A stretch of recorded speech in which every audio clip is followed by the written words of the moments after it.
Hello बच्चों, let's read the question. Which substance has the highest melting point? Option A CO, option B CO2, option C SiO2 and option D P4O10. So question में हमसे क्या पूछा है कि इनमें से किस सब्सटेंस का सबसे ज्यादा मेल्टिंग पॉइंट होगा. तो सबसे पहले हम अपने सारे जो मॉलिक्यूल्स गिवन है इनको देखते हैं. तो यहाँ पे जो हमारे ये मॉलिक्यूल्स हैं CO2, SiO2 एंड P4O10, ये चारों के चारों हमारे कोवेलेंट कंपाउंड्स हैं. कंपाउंड. बट अगर आप इनका लेटेस्ट देखोगे तो वो डिफरेंट होता है.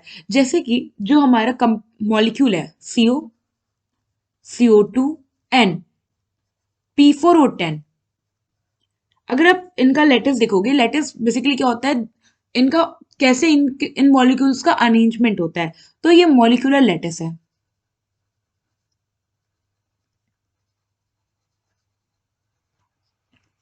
अगर हम इनका स्ट्रक्चर देखें तो CO हमारा क्या होता है, कार्बन.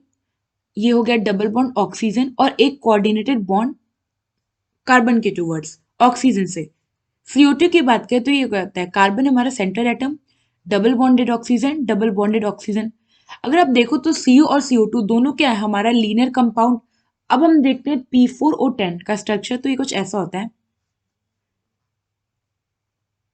ये हो गया हमारा phosphorus, oxygen, phosphorus, oxygen, phosphorus, यहाँ फिर ऑक्सीजन, यहाँ फोस्फोरस, यहाँ फिर ऑक्सीजन और ये हो गया फोस्फोरस ना.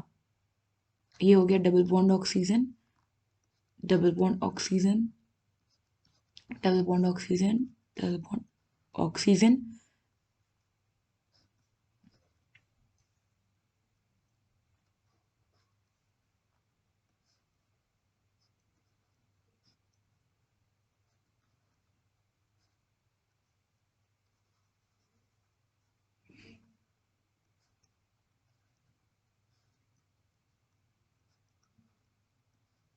सो ये है हमारा P4O10 का स्ट्रक्चर.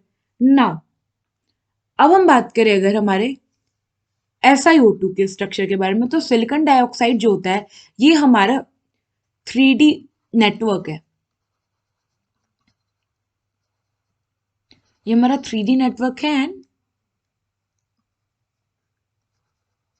इसका लेटेस देखेंगे तो इसका जो लेटेस होता है ये होता है हमारा कोवेलेंट लेटेस.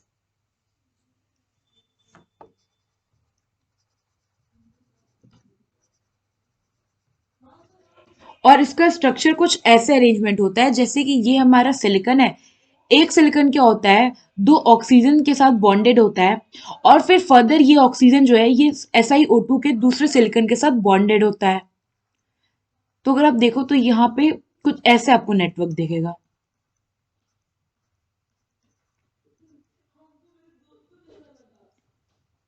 यहाँ पे फर्दर एक और ऑक्सीजन, फिर यहाँ पे हो गया सिलिकॉन, फिर यहाँ पे हो गया सिलिकॉन. तो ऐसे कुछ अरेंजमेंट होता है जिससे कि अगर आप देखो तो ये ऐसे मैश लाइक आपको लगेगा, 3D नेटवर्क. सो इस केस में अगर आप देखो तो लेटेस वेरी कर रहा है. और होता क्या है कि जिसका लेटेस लेटेस जितना ज्यादा स्टेबल होता है, लेटेस की स्टेबिलिटी जितना ज्यादा होता है, उस कंपाउंड का जो मेल्टिंग पॉइंट होता है वो उतना ही ज्यादा होता है. तो अगर आप SiO2 के केस में देखोगे तो ये एक 3D नेटवर्क है. 3D नेटवर्क है, इट मीन्स कि इसका लेटेस, बाकी जो हमारा CO है वो लीनियर है, CO2 भी लीनियर है, PO4 भी अपना क्या है, नॉर्मल मॉलिक्यूल है. तो क्या होगा, ये ज्यादा स्टेबल होगा. इसलिए जो हमारा SiO2 है इसका मेल्टिंग पॉइंट भी सबसे ज्यादा होगा. सो यहाँ पे ऑप्शन सी जो है हमारा ये करेक्ट ऑप्शन है. आई होप आपको ये क्वेश्चन समझ में आया होगा. Thank you.